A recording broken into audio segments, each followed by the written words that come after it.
the legal panel. Joining me in the studio here, Dan Schorr, a former criminal prosecutor and now Associate Managing Director with Schorr. Did I say that right? That's right. Schorr Advisory Solutions. Good to have you here, Dan. And, of course, Lise Wheel, as always. You're looking very pretty in yellow today, Lise. I like it. It's very spring-like.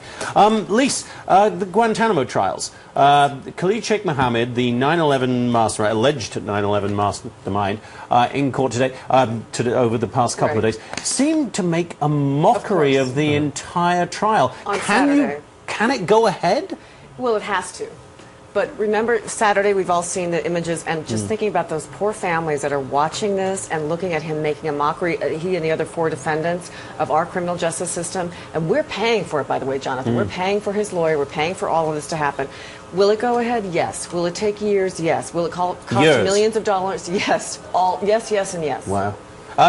Dan, how hard is it as a prosecutor if you have these kind of characters that you're trying to prosecute? They sit there making a mockery of the proceedings, refusing to say a single word, outbursts in court. How do you handle that? Well, the judge has a tough job. On the one hand, you have to keep order and respect. On the other hand, if you silence them too much, then they might have an appellate issue, and you don't want to give them that. So you're going to have to give them a little leeway. It's going to be frustrating. It's going to be drawn out, but hopefully it leads to the right result. And you agree with Lise, just quickly, that years this is going to take? Yeah, the tentative trial date is May 2013, and that's tentative. So it's probably going to be longer than that. And we're talking about nearly 2,967 murder counts. So you've got to put all of those things together, all of that evidence together, and put all of those witnesses on, and then the defense obviously puts their case on. It's going to take a long, long time. Now, in terms of what will happen at this, Dan, I'm interested in the relatives of the victims. What kind? We know that some of them are watching the proceedings on closed circuit. Right. Will they get any more access to that? Do we know if they're going to allow victim impact statements in this case? It's usually a part of sentencing after conviction. There'll be routine victim impact statements, and they'll be extremely powerful, and by that point, the conviction will already have been gotten. So the problem is getting to the conviction or getting to a verdict, because that's going to take so long, and the families are watching this, and it's extremely frustrating. Do we know if they're going to mitigate, to try to get death off the table? Do we know if they will allow those relatives of the victims to be in the courtroom, or will it all be done by closed circuit? My understanding, there were 5 relatives of victims that were allowed into the courtroom for the first proceeding, so maybe there'll be a rotating group of 5 to 10. And then they would allow them to do the victim impact statements? But that's only, you're right, exactly, only at sentencing. Can you imagine what a thing that would be to stand in front of the people accused of bringing down the World Trade Center? To either mitigate or to say aggravating, you know, that this is my mom, my dad, my grandfather, my son was killed. And that should be death sentence. All right. Okay, I want to get on to a couple of other things. First of all, I want to get to the John Edwards trial and Joran van der Sloot, but there's an issue that we were talking about earlier, Dan. The NFL facing these new lawsuits over concussions, and we had the dreadful tragedy last week, which made us all think about this again, of Junior Seau, San Diego Chargers, great, and Patriots, I guess, and Dolphins maybe as well, they played. Great. And questions over whether injuries he may have suffered may have contributed to his depression.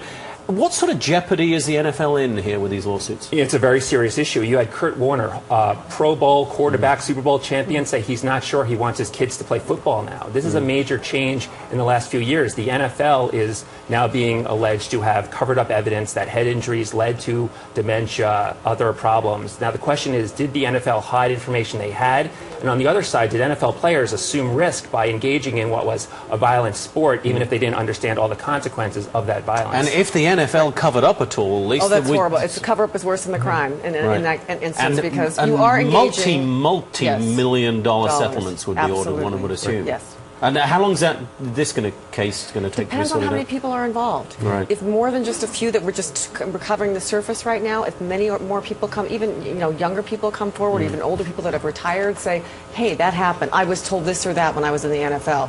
Then that becomes a bigger case. And it's one of those things, Dan, I guess, where it becomes like a snowball rolling downhill, that more probably will come forward. Right, we have over 1,000 plaintiffs now. With Junior Seau, we don't know if it's connected to concussions, but we do know that concussions lead to serious things like dementia, depression, and it's possible there's a connection. We also had the suicide of Dave Duerson about a year or two ago, the Bears player. So this is a continual issue. NFL, take care of your players. I mean, I'm sorry, I'm not going to wear the legal hat, to throw in the legal hat off right now. Just take care of your players. Well, you see the NFL Commissioner Roger Goodell acting so forcefully on the issue of bounties. Right. You know, suspending players for an entire season, suspending the head coach of the Saints for an entire season. You kind of do want to see the same sort of forceful action on this, don't you? Exactly. Take care of them. It doesn't seem that too much to ask from a league that is not exactly cash poor. Right. So, all right. Let's move on to at least to John Edwards. Every time we talk about the John Edwards trial, which is over, as you know, campaign fundraising, and whether $1 million he used to cover up his affair and love child with Rielle Hunter was destined for campaign purposes, or whether it was just a gift and therefore he's allowed to use it as he wants. I feel as though we need to take a shower every time we talk about it, but where are we today in the trial? His former speechwriter is taking the stand to talk about what she was told, and she was told to, you know, what we'll hear is that she was told to make a cover-up, basically, and she'll take the stand and say that. And what's very telling about that is this is someone who used to work for him, someone who was paid by him, someone who probably doesn't have an axe to grind, not someone who's on the prosecution list, per se. And she's taking the stand saying this was going on. I think it's really bad for the defense and great for the prosecution. And you're right. I think the jurors all want to take a shower. We think that, you know, he's disgusting. The question is whether it's legally... Was it meant for campaign finance funds versus just a cover? And I know that, and I think it was, because I'm just finish my thought there. Elizabeth knew about it. Elizabeth knew about the affair. You know, halfway into it. So if it was just meant to cover it up from her, she knew about it. It was more than that. It's a tough one to prove for prosecutors, this one, isn't it, Dan? Yeah, I think it's a case of first impression. The question is not whether there was a cover-up. There certainly was. The question is that cover-up part of a campaign strategy, or is that part of his just personal attempt to keep it quiet and save his reputation? And that's the whole difference. And this guy, Andrew Young, is key here, the former aide who at one point said he was the father of the love child. It struck me when I was listening to him as the key witness. It seems to be in many people's minds the key witness, that the jurors might be sitting there looking at these two thinking, okay, that's one sleazebag giving evidence against another sleazebag who's actually accused. Which sleazebag do I like least? But we don't, you know, criminals don't consort with choir boys. That's, you know, they go to somebody who they know they're going to be with them. They're going to do exactly what they want them to do. So, Dan, one of our writers, one of our viewers here writing in, John Edwards' trial, he's a lawyer. He can make this trial go on for the next 10 years. He can't, can he? This won't be that long. I don't think he wants to make it go on that long. Sure. You know, he wants to... All the salacious details aren't helping him. He wants to keep it narrowly focused on the legal issue of whether this money counts as campaign donations, and I don't see having a reason to extend it. All right, last subject. Joran van der Sloot, the last man to have seen Natalie Holloway, the teenager from Aruba, who has now been declared officially dead. May I take another shower teenager again? from Alabama who went to Aruba. Yeah, this is the one where he is now in Peru, serving a 28-year sentence for the murder of a young woman. How did he get the money to go to Peru? He extorted, allegedly, money from the Holloway family to give them information about their missing daughter. Apparently gave them bogus information and took that $25,000 to fly to Peru and now and murder this young girl.